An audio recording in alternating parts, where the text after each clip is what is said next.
مرحبا اخوي. اهلين تفضل. تحلقني؟ ايه حلقك. شكون اريدك تحلقني حلاقة الصيفية؟ اريدك شكون ظبطني. اقعد على الكرسي واشلح لي النظارات. حط عرف. شلون تريد حلاقتك؟ اريدك تحلقني من الجناب تخفف لي والثاني تظبطني. يلا. شلون هسه؟ لا يا الله الطويل خفف لي النوبة. شلون الساعة تمام؟ شو لا يا الله الطويل الحق لك علاقة سيفية تثبتني. يا اخي البس له النظارات تشوف.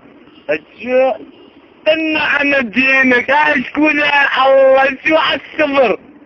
استنى على دينك بالعافية لا تعرف تحلك. انت قلت لي ايش يا اخي.